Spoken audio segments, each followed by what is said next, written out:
Few Good Reviews is back. And you guys will remember that I was away for a little while when I went to Egypt. I was away for like 9-10 days or something like that, and during that time I uploaded some classic reviews to keep content going and flowing during that time I was away. So during that time I will have missed quite a lot of albums that I didn't get to review because I've been kind of busy, and even after Egypt I went to visit family, so like that was a good chunk of like probably like we was probably talking like 16, 17, 18 days where I wasn't really on top of music the way I usually am. So unfortunately I've had to throw some bigger albums in this segment here, which I would have probably given full attention to in full reviews, but it's just kind of the way it is. Hope you guys don't mind. But you guys can let me know your thoughts on these albums in the comments. I'm still waiting to be completely wowed and floored by a Blood Orange album, but I'm just not there, unfortunately. I think this one is less enjoyable than the last album that he dropped last year. I thought there were some really good tracks on that one, but even that one didn't wow me that much, and I still think that's his best album to date. This is just a mixtape, so it's not really to be taken as seriously, I suppose. Some of the tracks are very short, it's just quite rough and loose at points, so I guess with that in mind you can kind of guess that it is a mixtape. It's nothing really as vigorous and grand as an album, but even still, like, the same issues are cropping up for me. Dev's voice is just very whispery, it's very fragile, but I'm just not gripped by it. I think the best tracks on this album actually are Good For You and Birmingham, and those tracks heavily taken over by the features, and I think the features do great jobs on those tracks. But yeah, when he kind of breaks out a little bit more, he just sounds like he's channeling Prince. There's still that really blatant, obvious 80s influence as well. There's just so much holding his music back that I think if he just broke out of these minor issues, he could give us a great album. But yeah, it is just a mixtape, nothing really as bold as his last album, but still pretty mediocre, I think. I suppose there's nothing too bad about the Purple Mountains album here, but it's just some really regular Americana alt country type stuff that just doesn't faze me whatsoever while playing, man. It's just incredibly beige. This guy's voice, he is of Silver Jews fame, just does nothing for me. It's incredibly emotionless. His deadpan delivery just completely undercuts the lyrics as well. There's some really nice lyrics at points, but because he's just straight-faced, adding no emotion whatsoever to anything he says, the lyrics really lose their impact. And there are some really bland choruses on this thing too, like some really surface level observations that he goes for at times, with like, all my happiness has gone away and darkness and cold is looming. Ooh. But I do appreciate that this is about the passing of his mother. I think like I say, there are some nice lyrics at points, even if he's just not selling them at all. But if there was just a bit more to his personality, then I think this album really would have completely worked. But it really just doesn't for me, unfortunately. I just don't enjoy this really ordinary sound that's been playing the whole way through. It's just too familiar and too plain. Pierre, we could have had something great if you'd given these beats to KRIT, man. Like, dude, come on, this is not good singing. Some of the lyrics here are really bad too, but yeah, this isn't bad. It's just me thinking throughout, man, these beats are good. I like these beats, but everything else is just not it. It's a shame. It could have been something great. He's a good producer, but not a good singer. We gotta stop gassing up Big KRIT, man. Big KRIT is not all that. What is this? It's like his fans have just gotten to the point where they've accepted that he does one like real album, real rap, and then his next one's like the mainstream stuff. And I can't really decide which is worse, because I don't really think his real rap albums are that great either. He's just so blatantly sticking to that southern rap formula blueprint. And on this album, he's kind of delving out into the more mainstream, trendier stuff, and it's even worse. It's worse. This is bad. I don't think this is good at all. Some really weak features throughout, some really weak singing, some of the hooks are terrible on here. The last track I thought was quite good though, I thought it was decent, but it took up until the last song, and this is like an hour-long album.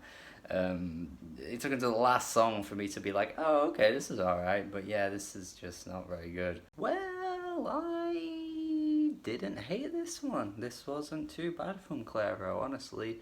It starts off really dull though, but as the album goes on, some of the beats that come through are pretty nice. I'm happy to see that this isn't just really like dragging indie type stuff that just doesn't have a pulse to it, but I cannot say that about this album because there are some good tracks here. Bags being the highlight, I think. Definitely the best song I've heard from Clairo so far, but it still has those issues with the vocals at points, just lacking in any personality, any sort of emotion coming from her voice just is non-existent. It is just a bit of a ball ache, honestly. My balls really ache listening to this. But it's an improvement. She's on her way. It's not great, it's not really good, but it's pretty average, but it's an improvement. At the very worst, Sire was fun. I don't think it was a particularly very good album, but I think it didn't really take itself all that seriously at some points. Yeah, the influences are very obvious, but I think Jaden was just showcasing a bit of fun. He's definitely very young. He throws in some really bad lines every so often. The blue little section I thought was great. Like, that's such a good opening way to kick off your album. But this, I mean, the title is literally backwards of Sire, and it's just backwards in terms of progression. It's a regression completely. He's trying this new thing with his voice that sounds awful. The beats are nowhere near as exciting or as engaging. I would much rather see him rip off other artists again to make something at least genuinely quite catchy and captivating, but there was just nothing about this album that I could genuinely say captivated me at all. I hated this. The vocals, my goodness, what the hell was he doing? There just was nothing to this album whatsoever. Yeah, I'm not feeling this Lingua Ignota album at all. Really not enjoying this. This was a chore to sit through, and bear in mind, the last album was great. Absolute intense experience, that one, from 2017. One of the highlights of the year easily, but cannot say the same for this. Like this, I couldn't get with the lyrics at all. Some of the lyrics that just came through were just so like, it was just so on the nose. It was trying to be like really harsh and brutal, and it was, but it just got to a point where like it lost its impact completely. It felt like there was no purpose. The screams that came through were just so random at points. This was not it. I can't say I like this at all. I do like Mike. I think he's very talented. I think his beats are only getting better as he goes along. I think his rapping is improving as well. I think the subject matter of this album adds a beauty to it as well, with the fact that it's dedicated to his mother.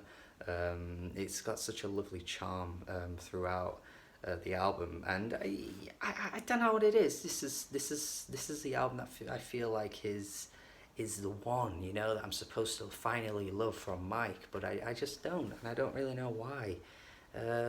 Maybe it just sounds a bit samey throughout. I don't know what it is. Probably doesn't help that he starts off so many of the songs with the hey, just takes me out of it a little bit.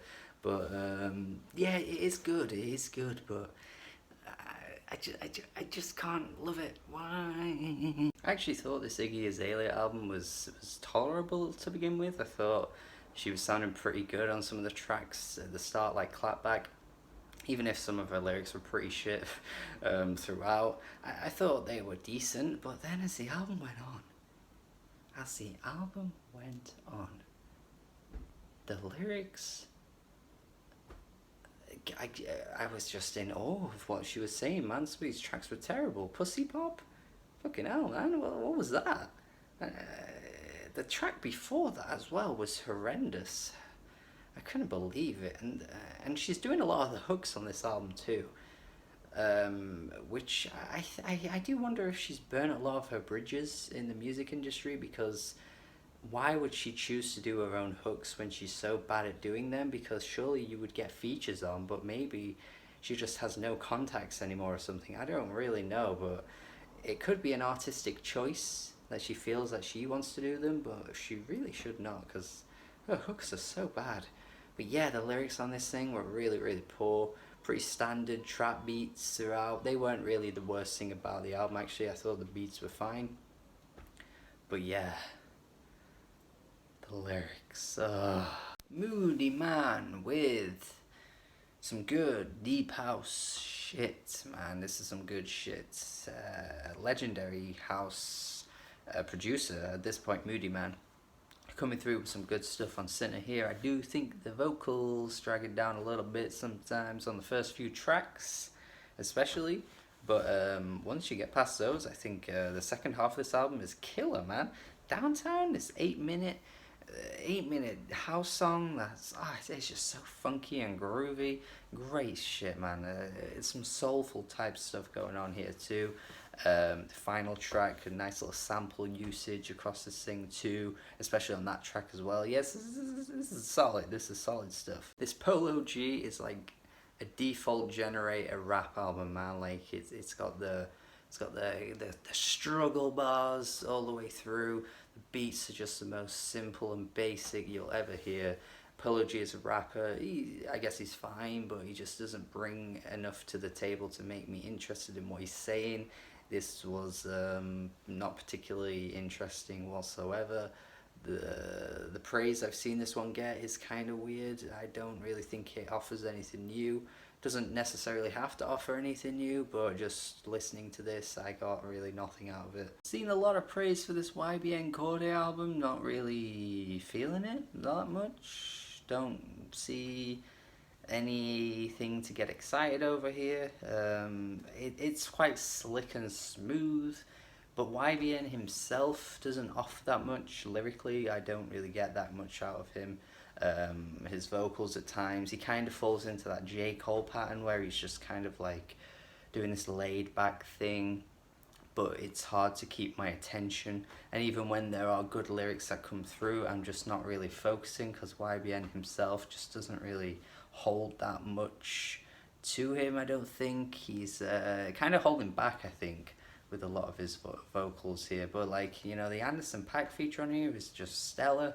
That's a great track for me. I really enjoy that one. It brings YBN to life. Like, I think that feature just kind of made him up his game and kind of bring out something in him that just wasn't there throughout most of the album. But it's fine, I guess, but I just couldn't really ever imagine a point where I'd want to return to this. And thank you for watching this segment of A Few Good Reviews. Let me know your thoughts on these albums. If you agree with me, disagree with me, have a good day, and goodbye.